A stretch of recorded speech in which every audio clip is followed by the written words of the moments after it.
नमस्कार विद्यार्थी मित्रांनो.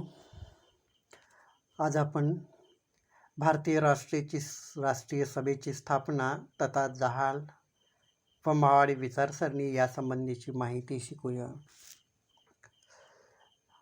मागच्या तासिकेत आपण भारतीय राष्ट्रीय सभेच्या स्थापनेपूर्वी भारतामध्ये ज्या काही संस्था आणि संघटना स्थापन झालेल्या आहेत त्या संस्था आणि संघटनांच्या माध्यमातून राष्ट्रीय स्तरावर एक नवीन संघटना स्थापन करण्याच्या उद्देशाने एक वातावरण निर्मिती करण्यात आलेली होती, हे आपण बघितलेले आहे.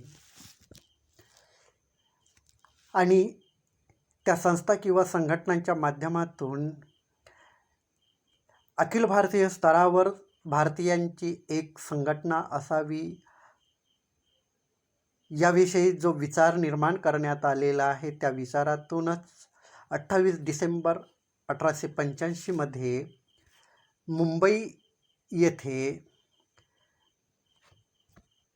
भारतीय राष्ट्रीय काँग्रेसची स्थापना करण्यात आली.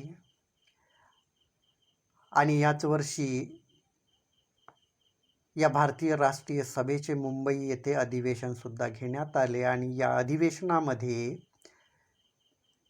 72 प्रतिनिधी देशभरातून आलेले होते. आणि व्यमितचंद्र बॅनर्जी हे या राष्ट्रीय सभेच्या पहिल्या अधिवेशनाचे अध्यक्ष म्हणून त्यांची निवड करण्यात आलेली होती. या भारतीय राष्ट्रीय सभेच्या स्थापनेमागे महत्त्वपूर्ण भूमिका कुणाची असेल तर तत्कालीन गव्हर्नर जनरल ॲलन ह्यूम याची महत्त्वाची भूमिका होती. यासाठी त्यांनी स्वतः पुढाकार घेतलेला होता.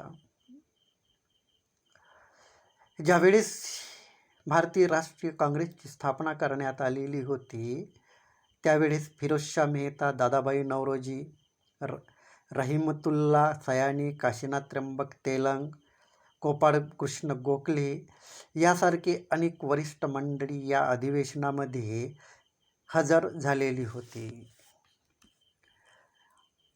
हे जे पहिले अधिवेशन राष्ट्रीय सभेचे पार पडले 1885 मध्ये, तर या पहिल्या अधिवेशनामध्ये एकूण 9 ठराव पारित करण्यात आले. यामध्ये प्रामुख्याने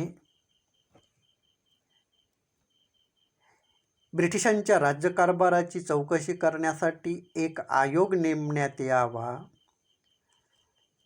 कायदेमंडळात जास्तीत जास्त प्रमाणात लोकनियुक्त प्रतिनिधी असावेत, प्रशासकीय सेवांमध्ये भारतीयांना सुद्धा संधी द्यावी, सनदी नोकरीचे ज्या परीक्षा आहेत तर त्या परीक्षासुद्धा भारतातच घेण्यात याव्यात, लष्करावरचा खर्च वाढवू नये, त्याऐवजी शिक्षणावरचा खर्च वाढवावा, अशा प्रकारच्या मागण्या या अधिवेशनामध्ये करण्यात आलेली होती. त्यानंतर आहे मवाड व जहाल विचारसरणी. भारतीय राष्ट्रीय सभेची स्थापना झाल्यानंतर हळूहळू या राष्ट्रीय सभेचा विकास होत असतानाच राष्ट्रीय सभेच्या कार्यप्रणालीवरून भारतीय नेत्यांमध्ये मतभेद निर्माण व्हायला सुरुवात झाली. यामध्ये आपल्याला असं दिसून येते की या भारतीय राष्ट्रीय सभेच्या नेत्यांमध्ये आधी राजकीय सुधारणा की सामाजिक सुधारणा या गोष्टीवरून त्यांच्यात मतभेद निर्माण होण्यास सुरुवात झाली. तर या मतभेदातूनच भारतीय राष्ट्रीय काँग्रेसमध्ये मवाड गट आणि जहाल गट असे 2 गट निर्माण झालेले आहे. यापैकी जो एक गट आहे तर त्या गटाचं असं म्हणणं होतं की स्वातंत्र्य मिळाले की समाज हा आपोआप सुधारेल, अशा प्रकारचं विचार ही जहाल गटाचं होतं. तर दुसरा जो गट आहे मवाड गट, तर त्या मवाड गटाला असं वाटत होतं की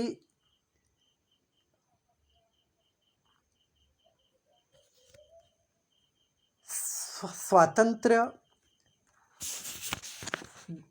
म्हणजे आपल्याला असं म्हणता येईल की समाज सुधारल्याशिवाय स्वातंत्र्याला अर्थ नाही, स्वातंत्र्य अपूर्ण राहणार, अशा प्रकारचं धारणा किंवा विचार ही मवाळ गटाची होती.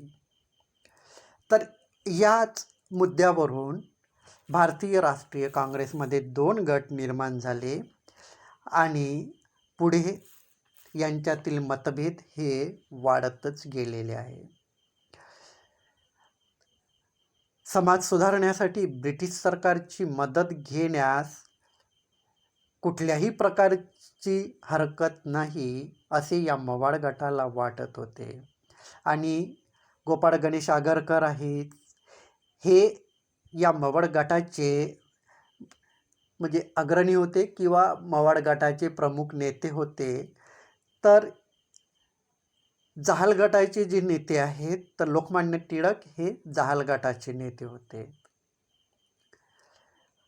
ते असे म्हणायचे की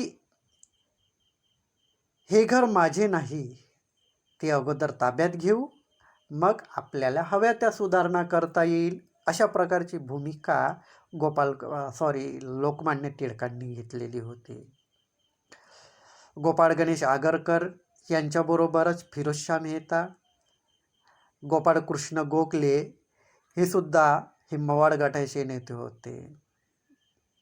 या मवाळ गटाचं असं म्हणणं होतं की सरकारला आपण अर्ज करू, विनंत्या करू, आपल्या अडचणी मांडू आणि ते पटवून देण्याचा प्रयत्न करू आणि त्या माध्यमातून आपण आपल्या मागण्या पूर्ण करू आणि सरकार आपल्याला निराश करणार नाही, असं या गटाला वाटत होतं. म्हणजे कोणत्या गटाला? तर मवाळ गटाला.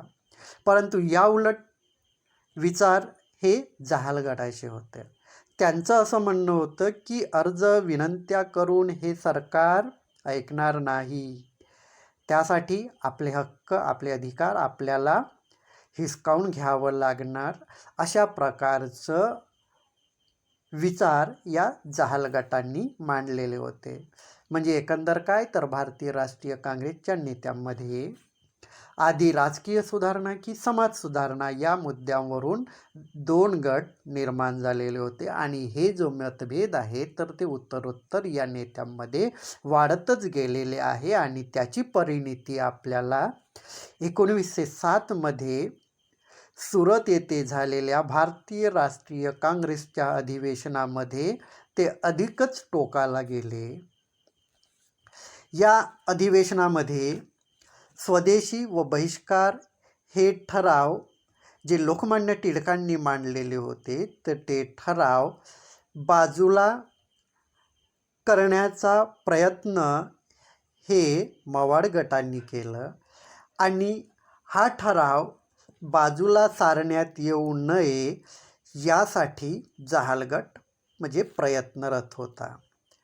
त्यामुळे अधिवेशनाच्याच काळात या दोन्ही गटांमधील तणाव वाढत जाऊन शेवटी याच अधिवेशनामध्ये भारतीय राष्ट्रीय सभेचे म्हणजेच फूट पडली असं आपल्याला दिसून येत आहे. आणि इंग्रजांसाठी तर ही एक सुवर्ण संधी होती. तर त्यामुळेच तत्कालीन जो गव्हर्नर जनरल आहे लॉर्ड कर्झन यांनी भारतीय राष्ट्रीय सभेने जे चालू केलेले कार्य आहे तर त्या चालू केलेल्या कार्याला शह देण्यासाठी त्यांनी 1905ला बंगालची फाळणी करण्याचा त्यांनी निर्णय घेतला. आणि बंगालची फाळणी करण्याच्या या निर्णयाच्या विरोधात जहाल नेत्यांनी विरोध केलेला आहे. आणि त्या विरोधाची परिणिती म्हणून लॉर्ड कर्झनने जहाल नेत्यांविरुद्ध कडक कारवाई करण्यास सुरुवात केली, त्यांची धरपकड सुरू केली. त्यातच लोकमान्य टिळकांवरती राजद्रोहाचा आरोप ठेवून त्यांना 6 वर्षाची शिक्षा ठोठावली.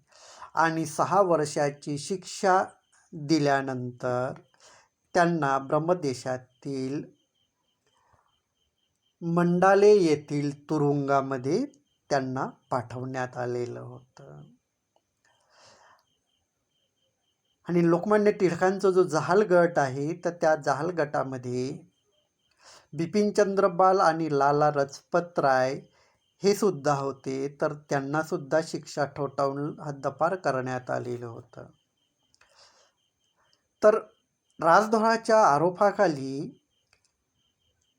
जी 6 वर्षाची शिक्षा लोकमान्य टिळकांना दिली होती ती 1914 मध्ये पूर्ण करून लोकमान्य टिळक भारतात परत आले. त्यानंतर राष्ट्रीय काँग्रेसमध्ये जी फूट पडलेली आहे तर ती फूट मिटवून परत या दोन्ही गटांना एकत्र आणण्याचे यावेळेस प्रयत्न झाले आणि त्या प्रयत्नांना यश येऊन 1916 जे काँग्रेसचे लखनौ अधिवेशन झाले त्या अधिवेशनामध्ये काँग्रेसचे हे 2 गट परत एकत्र आलेले आहे. म्हणजेच 1907 काँग्रेसमध्ये पडलेली फूट 1916 ती मिटली असं आपल्याला दिसून येतं आहे.